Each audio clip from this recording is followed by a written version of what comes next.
Connecticut. Right. In which war did you serve in? Korean War, Your branch of service? Air Force, Highest rank? Airman First Class.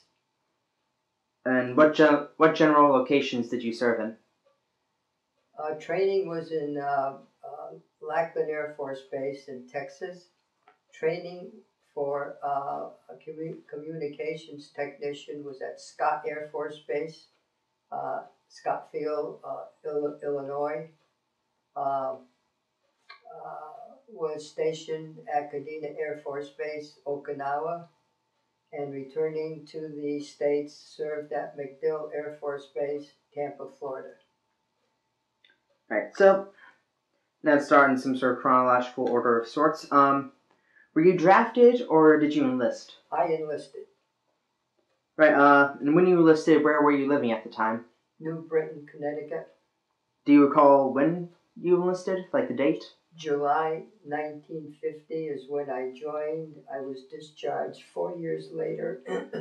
4 years later, July 1954.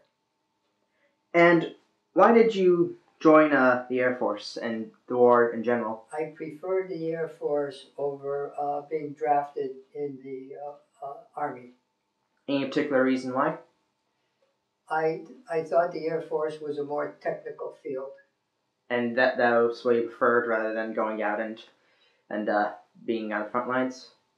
Not necessary. Not necessarily the front lines. I was young and I was looking for training. And I thought being in the Air Force would give me some technical training that would be useful in civilian life. All right. So tell me about your first days in the service. Like, how did you feel and what were some of your training experiences? It was interesting.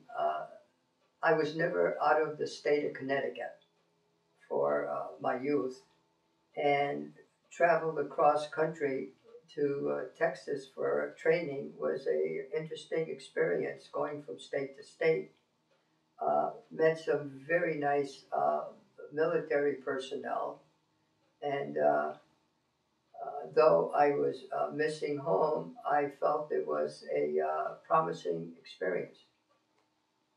That's good. And after your training experiences, where did you end up going after that? Training at Scott Air Force Base. Well, first was basic training, and it was supposed to be 16 weeks, but the war was critical, and they were cutting down the time for basic training.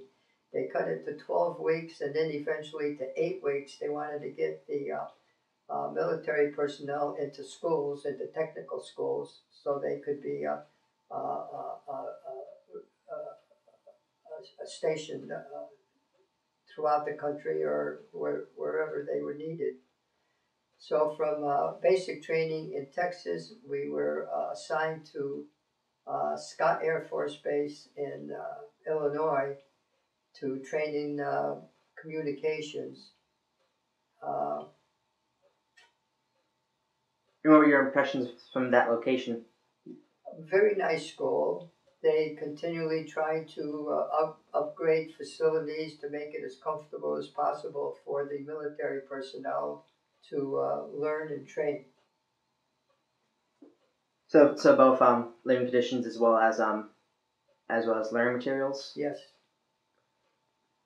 And from there, from where did you go to your first assignment? Okay. After we graduated, we were trained as communications technician specialists, and we were assigned overseas. Went from Scott Air Force Base to San Francisco, where we boarded an aircraft carrier that was going to the Far East. We're a large group of us.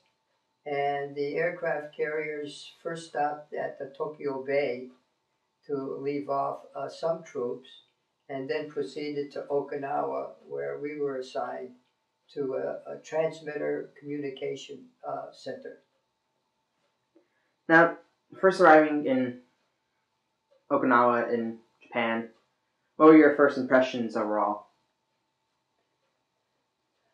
Very interesting experience, not having been outside the state of Connecticut. Here I was not only becoming familiar with the country itself, but realizing the extent of the Pacific Ocean. We spent 15 days crossing the Pacific Ocean and seeing people in another country, the Japanese, the Okinawans. Uh, First opportunity I had to meet people in a foreign country, and it was a very interesting experience. Any interactions with any locals or anything that stick out to you? Again, please. Any interactions with locals that pop in your brain? No, just general communications. Nothing very close, but the impression of the Japanese and Okinawan people, very pleasant, very respectful, very comfortable to deal with. It's very good to hear. And did you have any other assignments be after Okinawa, or were you there? We were assigned to a transmitter station on Okinawa, and we provided communications to South Korea, Yokohama, Tokyo, Japan, Clark Air Force Base in the Philippines, and Hawaii. And I'm sure there were other stations that we communicated with. So we were a center of communications. The 307th Bomb Group was on Okinawa, and they conducted missions flying from Kadena Air Force Base, Okinawa, to North Korea, bombing targets, then turning around and flying back. Took many hours of flying. If they were shot up by North Korean or Russian MiG fighters, and they felt they couldn't make it to Kadena Air Force Base, they were allowed to land in Japan. And that was the only use for Japanese air bases that the United States established because due to the treaty that was conducted, Japan could not be used for off-census purposes. But the bases were allowed to accept B-29 bombers that were damaged. Some of the B-29s that tried to get back to Okinawa had difficulty and sometimes had to land offshore, couldn't get to the base itself. And Air Sea Rescue would go out and rescue as many of the bomber crews as they were able to. That must have been very interesting to see coming out from Connecticut. Yes. And so would you say that those events, communicating with various bases as well as taking in and laying off bombers, would you say that was a typical day of your service? Our typical day with a transmitter communication site was that there were three main crews, and each crew had three members. And one crew would work from 8 in the morning until 4 in the afternoon. Second crew would come in and work from 4 in the afternoon till midnight. And the third crew would work from midnight to 8 o'clock in the morning. And every 3 weeks, these shifts would change, so everyone had an opportunity to work different shifts rather than the same shift all the time. And our main responsibility was to keep transmitters in operation so that communications could be established by another group called receiver site. Receiver site would receive messages, then they would send out messages through our transmitters. What's an interesting point here, the transmitters at that time were vacuum tubes. Transistors were not created yet. So the transmitters were quite large, larger than the size of a refrigerator. Now, you had asked a question about service after Okinawa? Yes. Yeah, after spending 2 years on Okinawa in communications, we were we were assigned to MacDill Air Force Base, Tampa, Florida, and there we were responsible for intercommunication systems on the base, where one military office could get in contact with another military office by a box on their desks, uh, where they would press buttons for different locations, and they could talk to or call anyone on the base they chose. And our responsibility was to keep these uh, communication contacts working properly. At what point in the war or your service did you make the move over from Okinawa to Tampa? Again, please? At what point during the war or your service in general did you transfer over from Okinawa to Tampa? The war was in its third years, and there was a ceasefire at that time. And this year was, what was the exact year? That was 1953.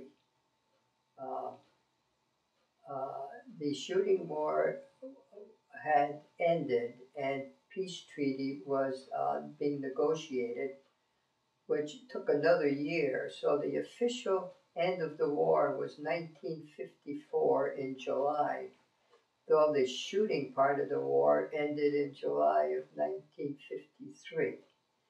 At that point, we were assigned to MacDill Air Force Base in Tampa, and I had at that time 10 months left of service. So you finished up after your time in Tampa, am I correct? Yes. And did you receive any sort of medals or citations? Yes. What were they and how did you get them? According to this DD 214 discharge paper, I was awarded the Korean Service Medal, United Nations Service Medal, Good Conduct Medal, and National Defense Service Medal. Very interesting. Now, before I'd like to continue on just your general life in the service. How did you stay in touch with your family throughout all this? The main means of communication was by letter. And were your communications pretty constant with your family? Yes, regular writing, telling them how I was. I think that's the main thing they were interested in. If I was comfortable, safe, things of that sort. There was no other means of communications. You couldn't pick up a telephone and make a telephone call. Not back in the 1950s.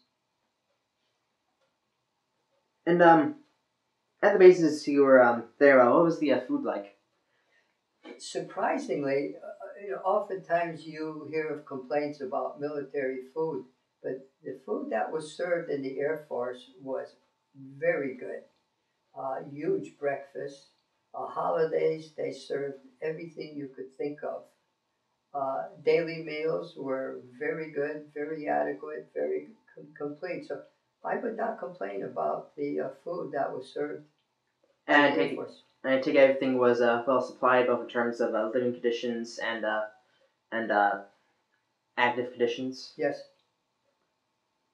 That's very good to hear.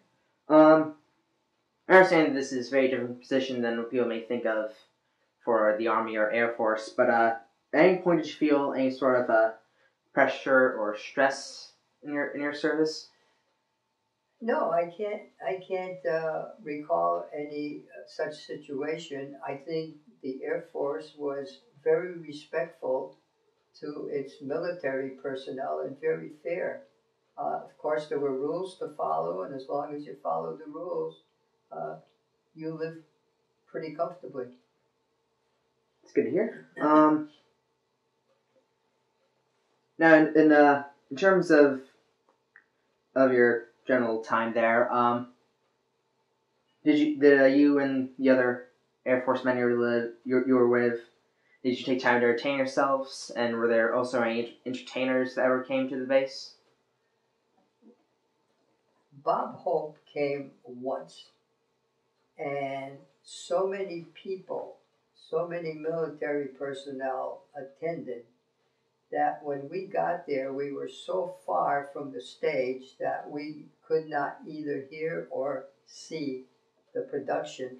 But it was nice of Bob Hope, who at that time visited a lot of bases. Other than that, that is the only entertainment that there was. Uh, Mainly spent free time reading. We had a PX, and my favorite magazine at that time was Newsweek. Just for clarification for myself and for whoever may be viewing this tape, what exactly is a PX? Oh, it's a post exchange where military personnel could purchase personal things or other items that are needed. Yeah, they call it a PX, but it stands for post exchange. Ready? Incidentally, I might mention that there were some civilians there as well, and civilians were allowed to use the PX to purchase items that they needed. In Okinawa? On Okinawa, yeah. Huh. Actually, that was on Kadena Air Force Base, Okinawa. Gotcha. Now you mentioned the event of trying to view Bob Hope, but besides that, were there any interesting, unusual, or funny events that come to mind? No, I can't recall any funny events. It was a very serious atmosphere. And you said that despite that, you're still didn't feel a lot of stress. No, felt isolated from the country. Being at an isolated transmitter site, which was on top of a mountain, because the transmitters needed antennas, and the best signals are on top of a mountain where there weren't any obstructions.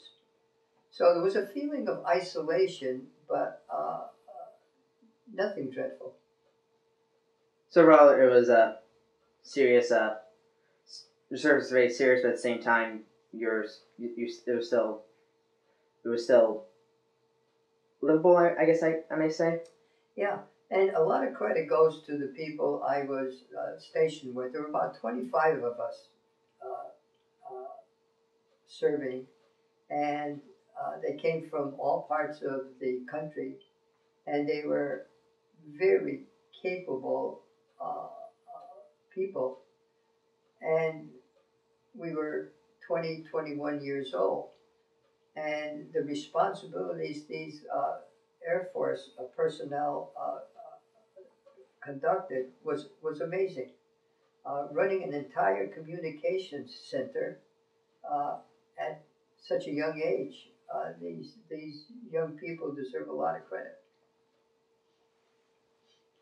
And as we were discussing before the interview, you do have a collection of photographs and items during your service, and would you mind showing the album for a little bit?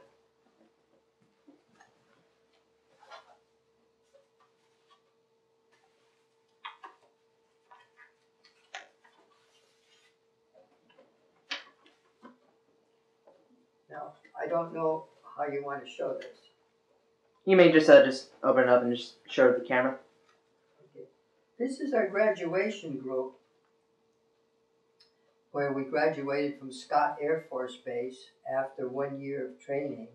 An interesting part of this picture is there's a young lady who was in the Air Force at a time when women usually didn't volunteer for the military. No, let me take that back. The Army had WACs that were female, but what's outstanding here is a female in a technical area, and she was quite good. Was she? Did you encounter her or any other women at the air base or the base in Tampa? Not in Tampa that I recall. No. And do you have any photographs in that album of particular moments of service or of any good friends? Here we are. Here we are on a train going from Connecticut to Lackland Air Force Base for our basic training. Uh, Here's a picture of a group of us at Shepherd Air Force Base.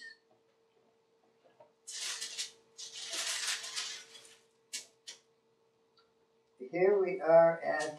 I may show the camera that just to take a bit more so we could so that we see it more clearly. It's hard for me to see this upside down, but this is a picture of a group of us at Shepherd Air Force Base. Here are barracks that we lived in at the time. Pretty standard barracks, but at the time they were looking into building barracks where the training personnel would have individual rooms. They weren't established while we were there, but it was in the planning stage.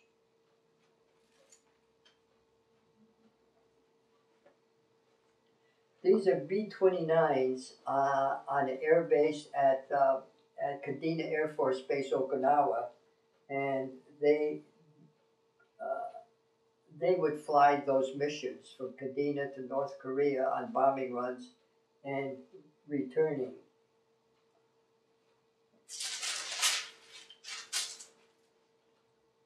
These pictures were taken. We happened to be driving down the flight line in a Jeep. And as we drove down the flight line, I had a little Kodak camera. And I took pictures of these B-29s as they were on the airstrip. And could you do you have any more pictures regarding showing your base? Especially any that may show the other servicemen that you served with, especially any they may have formed close bonds with.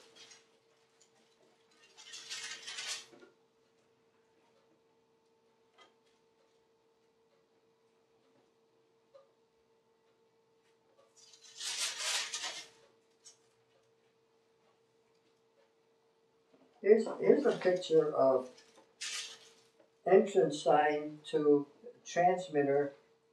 the transmitter site, and it says transmitter site restricted area, so only military personnel were allowed there. Here's some Japanese children who were on a beach, and I just took their picture. Nice young men.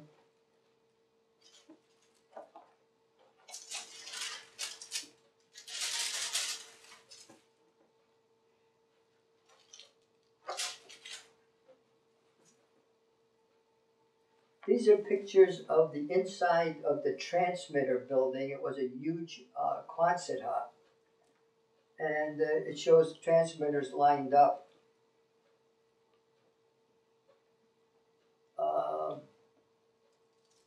Here is a picture of a water pump.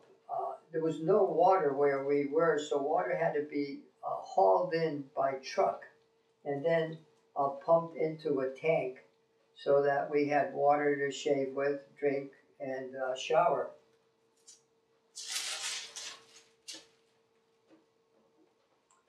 Here's a picture of one of the little Japanese huts we lived in at that transmitter site. There were four to a hut. Here's another picture of a transmitter. Yeah, I think that's me doing some work on one of the transmitters. There's a series of pictures showing that. Here's a picture of me standing outside the transmitter Quonset hut. And are there any more photographs of you with servicemen that you may be able to show us before we move on? Okay, let's see. Here's a few servicemen where we went to church on Sunday, and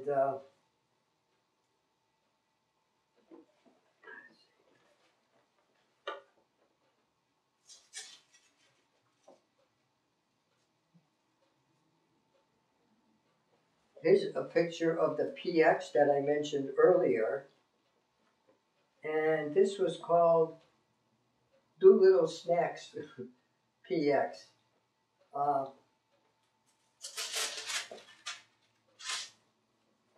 here's a group of us getting on a weapons carrier going to a church. We were dressed in our khaki outfits, which were considered dress outfits. Some of the personnel that I worked with on the base. This is the transmitter site.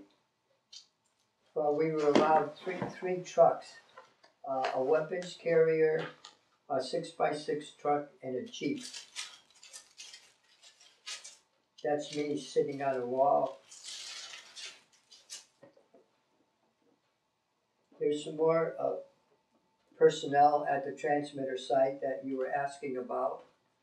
Very, very responsible, capable people. Can you tell them a bit about what you know about them personally, like the names, this kind of general attitude? I don't recall their names, and one of the big regrets I've had, stationed at all bases, was I did not get the names of people that I associated with, gotten their addresses, gotten their phone numbers if they had phones. So thinking back 70 years, I don't recall. I recall their faces. I could look at their faces. They're very real to me, but I don't know their names. I don't recall their names, I should say. What's interesting is they came from all parts of the country. California, North Dakota, Louisiana, and they're all sensible, practical, reasonable young men. I can't say enough about them. Here's some more of them. Oh, this is interesting. Could you move the viewers a little more? These are two cooks. We had a small Quonset hut where meals were prepared, where we had daily meals. And these two cooks were ex-Japanese kamikaze pilots. And the war ended before they could go on their mission. And they were our cooks, and very pleasant, very kind, very sensitive young men. Did you ever ask them regarding their experiences? No. All we knew was they were ex-Japanese kamikaze pilots, but we never got personal. Nonetheless, that is still very fascinating. Yes, it is. Is there any other photographs you would like to show us before we move on? Let me see if there's...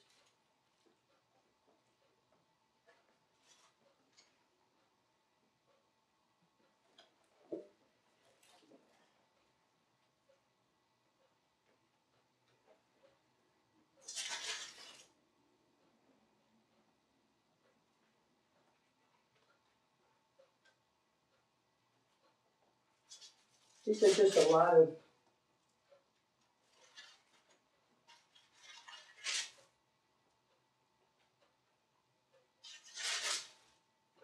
of individual pictures, but one in particular down here is the inside of our little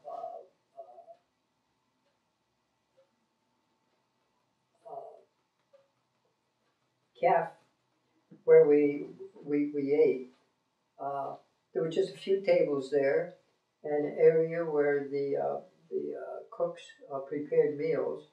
And here's one of our personnel just having a cup of coffee there.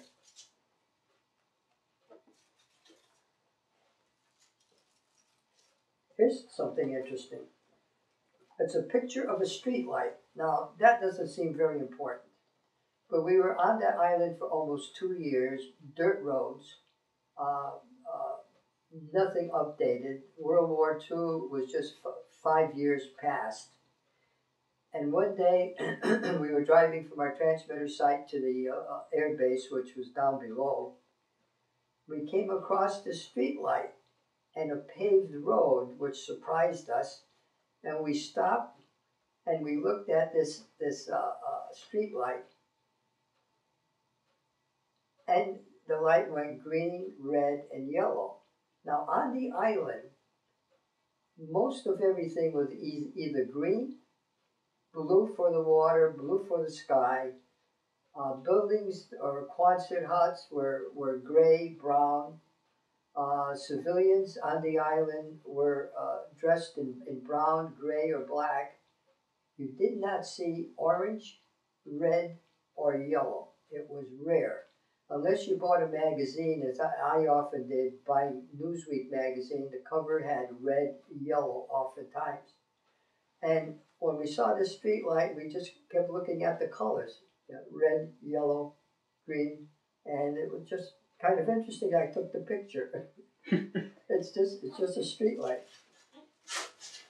And now, before we move on, would you be willing to just show us the front and back of the album and just kind of explain how you got it?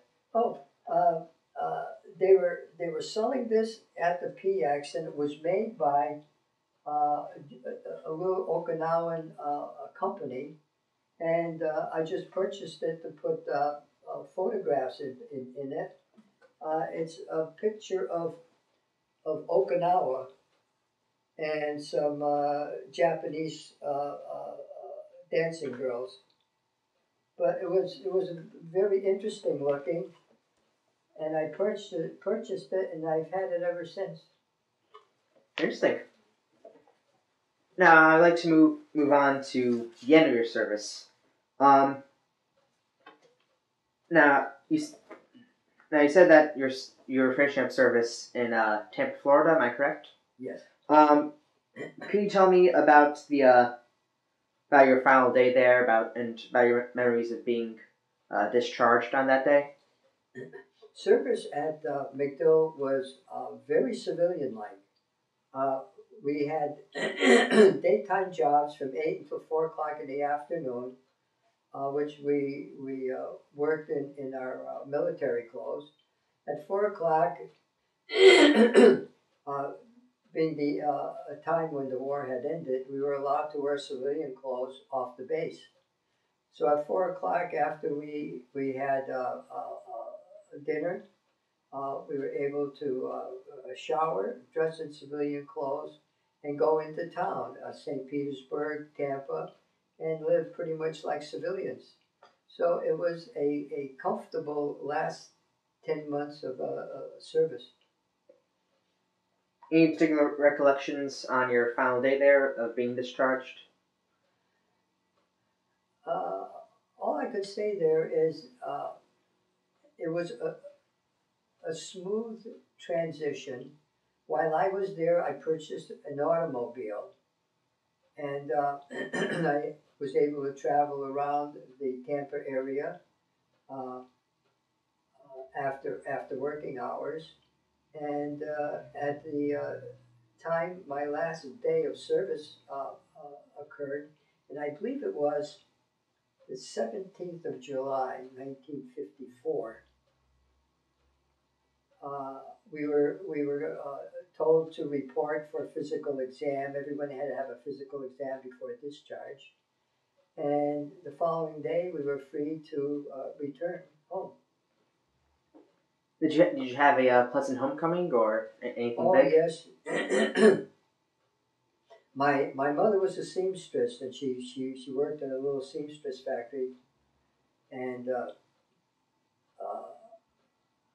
she knew I was coming home, but she didn't know exactly what day because transportation was not as reliable then as it is now. But I did get home and called her at work, and she immediately left work. Just left. She stopped working and she dashed home. She wasn't far from where we lived, and it was nice seeing her after a couple of years. Yeah. That sounds very pleasant. Actually, very. I can almost see that in a movie, to be honest. Yes. So, what were your first few days and weeks after work like? May I add something? I'm thinking in terms of having returned from Okinawa and meeting my mother. The discharge was a little different because I was able to get home for Christmas and Thanksgiving while at MacDill Air Force Base, so I saw my family. Being close by, uh, I say close by, Florida to Connecticut was close by in comparison to Okinawa and Connecticut. But during the 10 months I was at MacDill, I got home a few times. So when I was finally discharged and got home, uh, uh, it wasn't a situation where I had not seen my family for a long time. But it was again a nice reunion after 4 years of military service. That's very good to hear. And so, for your first few days and weeks back, were you spending time with your family, or were you starting to find work or school?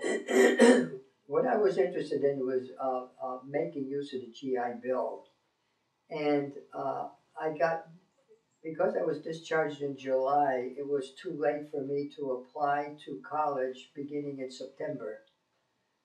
So I started taking night courses at what was then TCC, Teachers College of Connecticut, which is now a Central Connecticut State College. And I took night courses for the first half of the year. And while I was doing that, I applied for admission. And when I was accepted, then beginning January of the following year, I began my 4 years of training for a bachelor's degree. And and so, was this education supported by the GI Bill? Yes, the we were paid $110 a month, which today doesn't sound like much, but tuition at the college was uh, $35 a quarter, which was very inexpensive going to college. So the $110 a month was adequate to cover college expenses and for personal use. It was not as good a GI Bill as World War II veterans. World War II veterans had a much better GI Bill.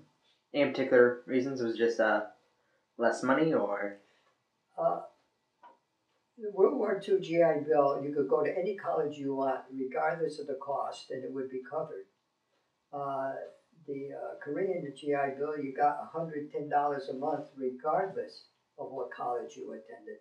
So if you're going to a very expensive college, you're going to have to supplement that monthly GI Bill income. and off the top of your head, do you know any reason for these differences? Again, please. Off the top of your head, and you may not know this, but do you have any knowledge of why there was the difference?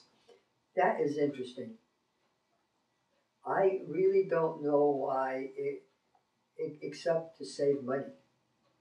Uh, Unfortunately, uh, then there was a GI Bill for the Vietnam veterans, and I don't know if it had improved any. I think there's a GI Bill, but I don't know how good it is. And also, there must be a GI Bill for the Iraqi and Afghan veterans. But I know very little about those GI Bills. For so I get to the end of the list here. You mentioned before how you met some very good boys at in Okinawa and at MacDill, and they got some of their addresses, but not their names. So in any way, were you able to uh, maintain any close friendships you had? I think I had mentioned I did not get their addresses, did not get phone numbers, and because I didn't, and most of us, for some reason, did not inquire. We're just looking forward to being discharged and being on our way and living our own lives. And we didn't think about future communications. Looking back, we certainly should have. But at the time, it didn't occur to us. So I had no way of communicating with any of these fellow service people. And I regret that. And I think they regret it as well.